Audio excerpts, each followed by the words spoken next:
the state coordinator, distinguished invited guests, core leaders, gentlemen of the press, good morning this morning.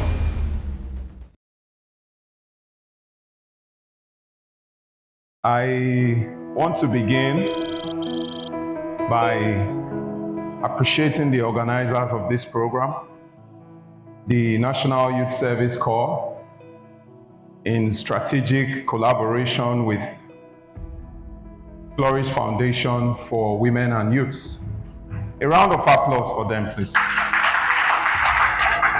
You see, the beginning of community development is personal development. Yes. You cannot give that which you do not have. So that is why I feel it is important to applaud the organizers for creating such a platform to enable core leaders, learn, unlearn, and possibly relearn. The best form of governance is governance of self. You must learn to invest in yourself first. Otherwise, you have no moral standing to cast aspersions on your leaders for failure to invest in you. So, gentlemen, core members, you have something to offer. That is why you are here today. You have been selected from a large number of core members as representatives. You didn't force your way into the position you occupy today. Am I right? Am I right? So you're not here by chance. It's an intentional move of yourself to be here. That is why you are here. So it is good you know this. It is good you always applaud yourselves, because that is one very important tool, one very important input that is missing in our today youths. You don't know how to celebrate yourselves. Please give yourselves a round of applause if you know. Yes, I've been asked to speak on a topic which is very fascinating. It's about innovation and collaboration. This is a field, in spite of the fact that I'm the innovation officer here in Edo State, but I'm still grappling with understanding innovation because it's very unique. So I cannot speak to you as a master of a field that I'm still grappling with understanding. So I will only speak to you as a student, hoping that I'll be able to make a bit of an impression on you, because that's my intention, not to blow you away, because I don't have that capacity to blow you away, so long as it's issues of innovation, because this is Gen Z, am I right? You know the antecedents of Gen Zs. They are quite unique and innovative. I want to begin with an assertion that the only way to live a most fulfilling and purposeful life, yesterday, today, and even tomorrow, is by aligning ourselves with the natural forces of nature. What did I say? The most profound way to live a purposeful life is to align ourselves with the natural laws or forces of nature. The greatest of these laws or forces, I would say, is the force of creation. Yes. And I would say creation being the greatest is because I see it as timeless. As research have it, that it is timeless, it is not time-bound. It is formless, it is unlimited, It is unending. It is infinite. What some people these days refer to as energy. What I'm telling you this moment, I want you to pay attention, core leaders, because this is what might be of use to you even post NYSC. Who is behind creation? The mastermind. God? Yes. Who is behind creation? Are you afraid? You feel you will offend somebody? Who is behind creation? That means I'm in the right class. Because here with me, I have it that God is the creator. A lot of us refer to him as the author and finisher. And God is abundant. It's abundance. You know what it means to be? Is there anybody here that went to the orientation camp with us in Edo? Signify. Just signify. Did you come across that water that keeps running? That is God.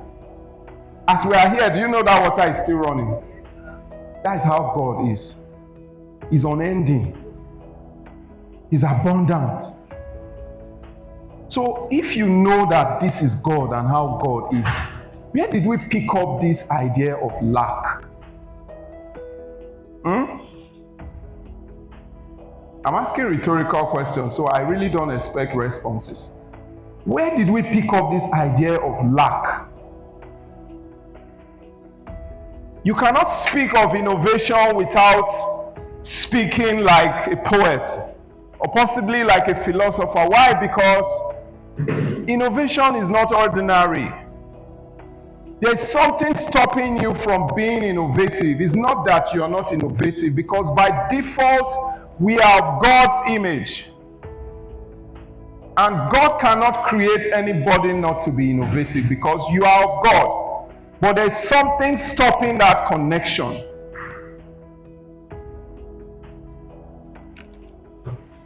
In my few years journey down the lane of innovation and being the innovation officer, I've realized that innovation is nothing to be taught.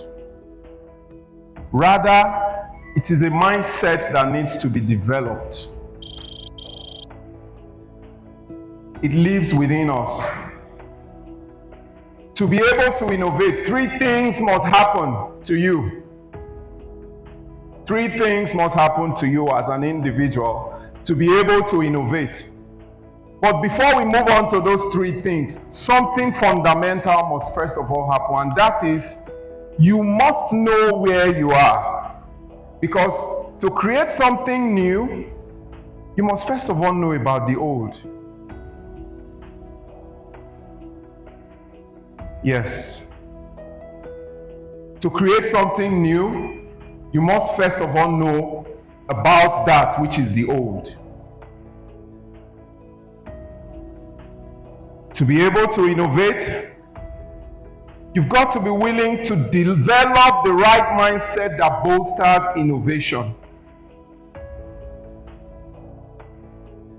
The mindset rests on three things. Number one is the willingness to fail. What did I say? The willingness to fail. But this isn't how we were programmed. Check it back. Agents of socialization, family is first, right? How many times did you go to school and you failed and your mommy and your daddy, they were applauding you? Huh? Is it not strange? How many times did you do something that you didn't do it perfectly, correctly, but you made effort and the person next to you was emphasizing on the efforts you have put in, as against emphasis on the failure? We're not programmed to be innovative. Willingness to fail is the first step towards being innovative. 2, let me discuss a bit about the willingness to fail. I put it here that our conventional educational system demonizes failure. Yes, you are seen as a failure because you fail. You are not seen as somebody that has put in effort. Just now I was sitting here, I fight it every day. It's a demon deep inside. I was sitting here, I saw some core members walking in. Something crept into my subconscious that, why is this core member coming at this time? I looked at my time, I saw it was 11. But do I know what that core member went through the road to be able to still make it here? So I'm not taking myself out of that group. So you don't think I've got it all figured out. No. I'm trying to make you understand that it's as close to us as our jugular vein. That tendency to criticize even ourselves. So you can't be innovative if you are your own enemy. But that's how we've been programmed. So there has to be a fundamental shift if innovation must happen at these levels of our offices as ESCOs of community development service groups, and even as individuals. Oftentimes, one who fails is seen as one who cannot succeed. Ain't that ironic? The only path to success is failure. You don't know? The man who invented the light bulb, do we know him? Thomas Edison? How many times did he fail? How many times? It's easy to say 999. Do you know what that means? To fail once, twice, 3, 4, 5. What happened to giving up then? What happened to giving up? That he chose to fail 999 times. What happens to giving up?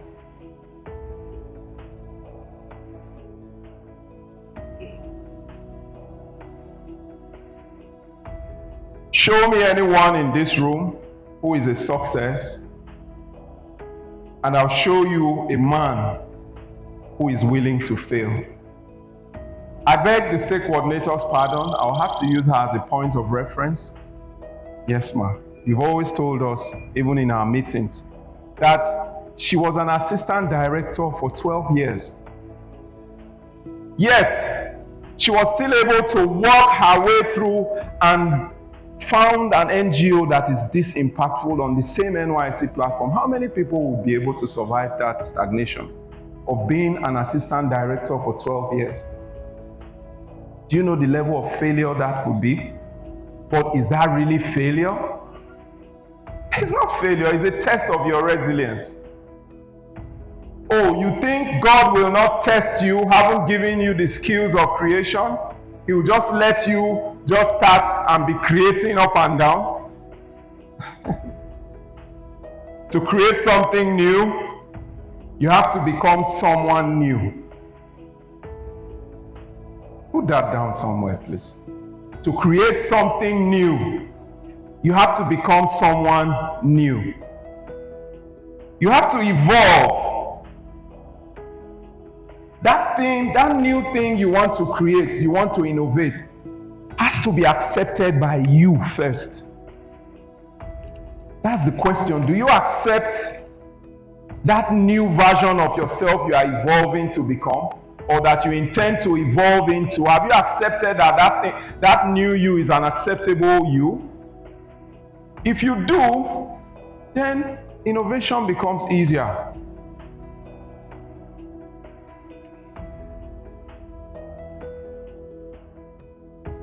Courage to stay confident and focused even while you fail. The first one is the willingness to fail. The second one is the courage, because willingness alone is not enough. You have to have the courage to stand by what you are willing to do. So you have to have the courage to stay confident and focused even whilst you fail.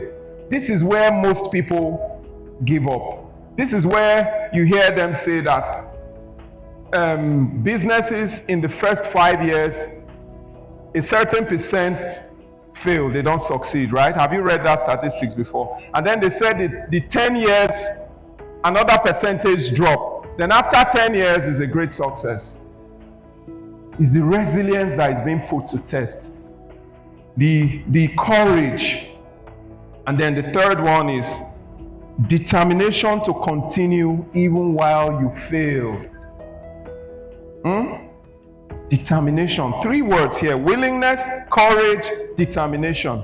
The determination to continue even while you fail.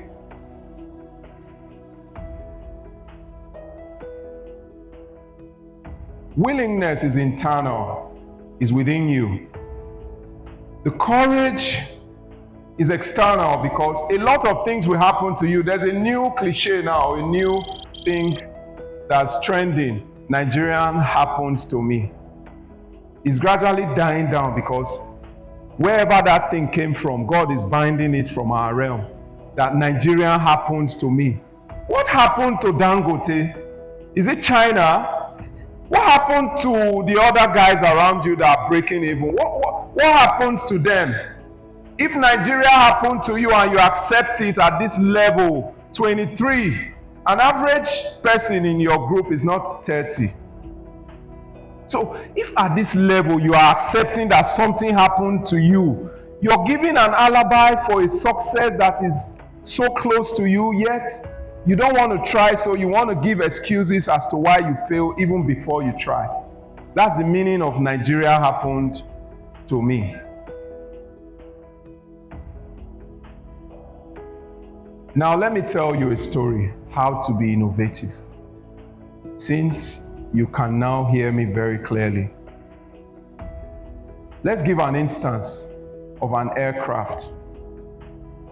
You know, for an aircraft, it starts from the tarmac, it rolls, you know, and then turns into the runway, and it starts moving. How many of us has?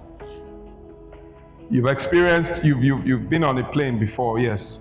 Good. Now, the first time, it will take a very swift speed. You know, it's moving, and then it ascends, right? It takes off with a very high speed. Am I right? That speed, that effort that plane is taking at that moment, it has been proven that is the maximum amount of fuel that aircraft will be using, because it's about to battle with the natural forces of nature, which is the gravitational pull. So when you see programs like this are set up for you, this is your battle for that gravitational pull. A lot of things in your mind might even undermine the impact of this program today. Might even undermine the efforts you're putting in during your service here, but always have it at the back of your mind that is the gravitational pull you are battling with, because the moment you're able to cross that level, that realm, you see when the plane has now stabilized above the clouds, do you know what happens? The pilot can now settle, put it on autopilot. He can even take a nap. You don't know? He can take a nap. Why? Because he has passed through the most turbulent stage. That is what you are witnessing now. So it's not yet time for you to take a nap. No sleeping on the bicycle. You sleep on the bicycle, UBTH is not far. You might run into a truck, or you run into a small keke napep, it becomes another story. So you are on a bicycle, no sleeping on the bicycle. So to be innovative, you have to know where you are first. So gentlemen, core members, what stage are you? Are you taking off, or you have buffed the cloud already? You are now about to take a nap. It's a rhetorical question, don't respond. But many of you may even carry the attitude of those who have crossed that level and they are taking a nap. So you see why you may even misuse opportunities that are presented before you. Why? Because you are not aware of the stage you are. So you need to do a troubleshooting for yourself. because that is the beginning of innovation. That is where the story starts from. So, I want to leave you with this final question. Final question. How many times is acceptable to fail before giving up? Okay, I'm Ozeto Waheed, and I'm the Service Innovation Officer, NYSC Edo State. And we're actually here for a one-day capacity building workshop for core leaders of Oredo, Ikobauka, and Ego Local Government Council. It's powered by NYSC in collaboration with Florish Foundation for Women and Youths. The fact still remains that in every one of us is deposited our uniqueness, what is unique to you may be different from what is unique to me. But one thing is there, which is the fact that impact is needed every other day.